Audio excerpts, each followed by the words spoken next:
All right, so this is a video about what you got to do over the weekend.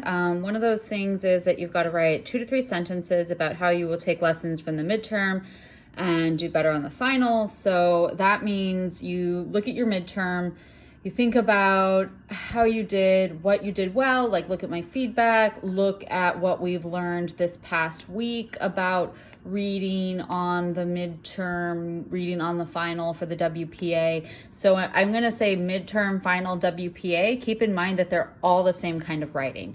So we've got this thing where the goal is you're thinking about your previous experience and you're connecting it to what you have to do in the future. So that means I want you to write 2 to 3 sentences about how you will take lessons from the midterm and do better on the final. So I wrote a couple of samples that like you can kind of think about that show, maybe some ways to do well.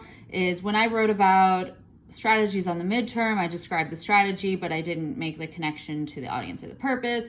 So that's something I'll do differently in the final. So that's something that you can use. You can think, so this is a student who maybe didn't do well on the strategy section. They're thinking about what they've learned from their performance on the midterm and how they're gonna take a lesson from that mistake and apply that lesson to the final. So that's something that they'll do on the final. Here's another one. So I didn't really understand what rhetorical assumptions were when I took the midterm.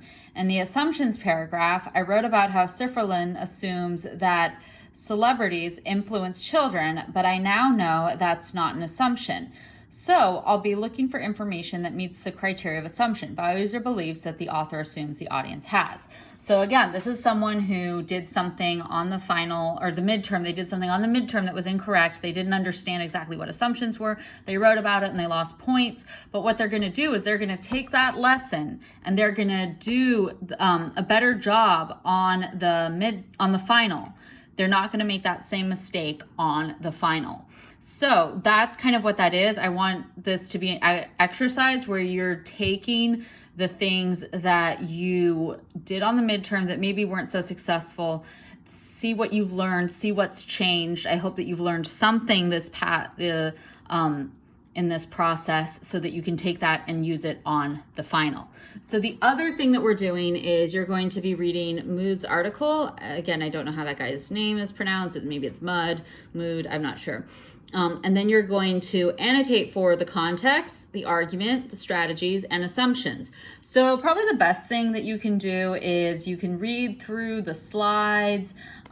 If you were in class or if you weren't in class, you can think about, okay, so here, the context, that's what is it? So this is what you're looking for in the article. So you're going to underline that stuff and mark that that's the context. And then you can kind of make notes for it. So this is what you're looking for, the author, the date publisher, the title. This is kind of what you're looking for. And then you're also looking at the article, the argument. So these are the 4 things that we're looking for. And I gave a handout that I'm gonna look at. Let's see. Oh, also, I just wanted to point out these 2 assignments that are due on the 9th are both put in the regular assignments section in the Living Reader. So if we go to the end of the table of contents, everything that is related to finals is highlighted in purple. So we can learn about annotations. And I'm just going to click on that and it'll take us there. And then we can see it. This was the exercise that we did at the beginning of class or earlier in class, and then with the answers.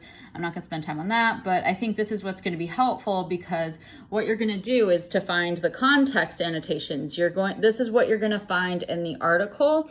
And then you can start to make notes about this stuff, but that's not required. It's going to help because this is what we're going to be thinking about in class on Monday. And we're going to think about where it goes when we write about it. So again, this is what you're annotating for. And so this is, if you have your article, it's going to look something like this. So I've gone ahead and made a key where I have different colors. But if you don't have all those colors, that's fine. You can do something like what I did in this, in the annotation exercise where you underline something and put a C next to it. for context. You underline something and put an AR next to it for argument. So let's go ahead and look at this article.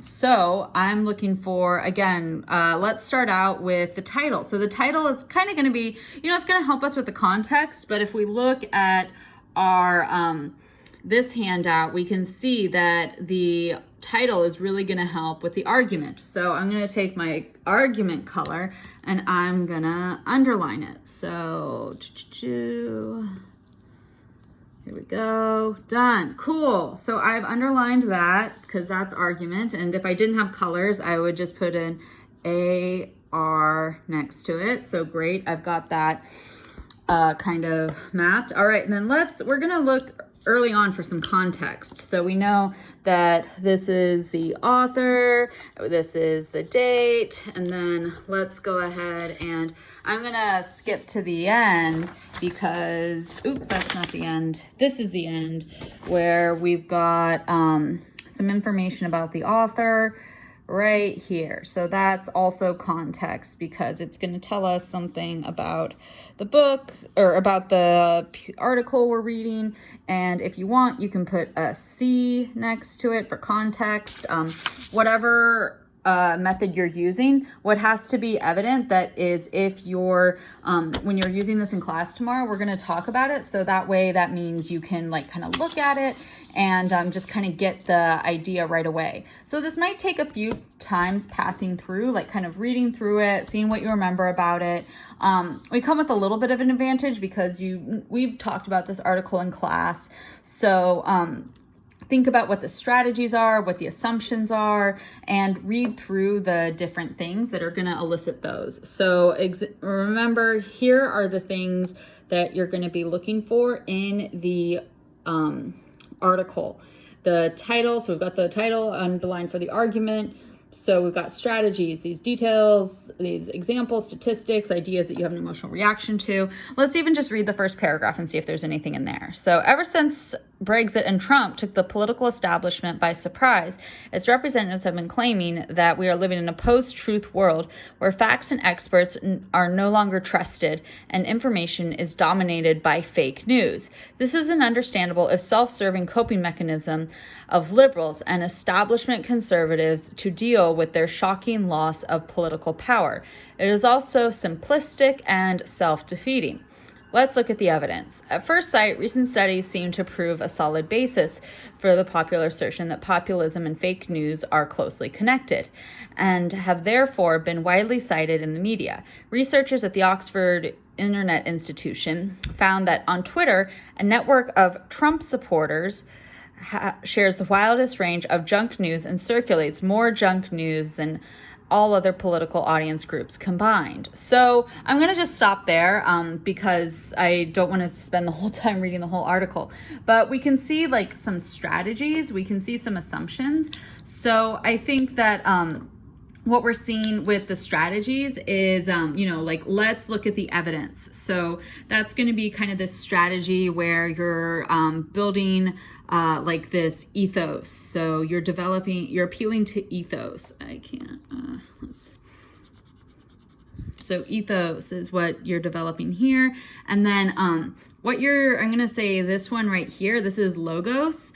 And because you're looking at the evidence, and I'm going to say that can also be logos, developing this credibility and using logic. So, because this is right here, even though you might think like, wow, this seems to be like saying how bad fake news is. But really what we can see is that he's looking at the other side because the idea is that fake news is a distraction. So it's overblown. So the idea here is that the strategy is he is looking at other side. And so we can kind of see that idea there. I'm going to underline another part. So we've got this, ever since Brexit and Trump took the political establishment by surprise. I'm going to say this kind of hints at, this is an assumption where for now, like I might come back and correct it later, but the assumption is going to be that many of the people like readers are liberal. And we might figure out that this is not quite like right, but I'm just going to make these notes for now. So liberal, bad. Or liberal, sorry, liberal. I meant to say Trump is bad. I didn't show my thinking there very well, or I jumped a few bits. So they're liberal. Trump equals bad. So he assumes, I think, that that's some of what his audience comes in thinking. So this is kind of how you can do it with your paper copy. Say you only have a digital copy. Well, one option is that you can, what you can do is if you don't have, if you can't print it out, then I would say go ahead and highlight. This is probably, I think, going to be, there might be other ways to do it, but I'm just going to say that for the sake of ease, just make a color, make a color code. So you have your context, make your context one color, your argument another color, your strategies another color, and then your assumptions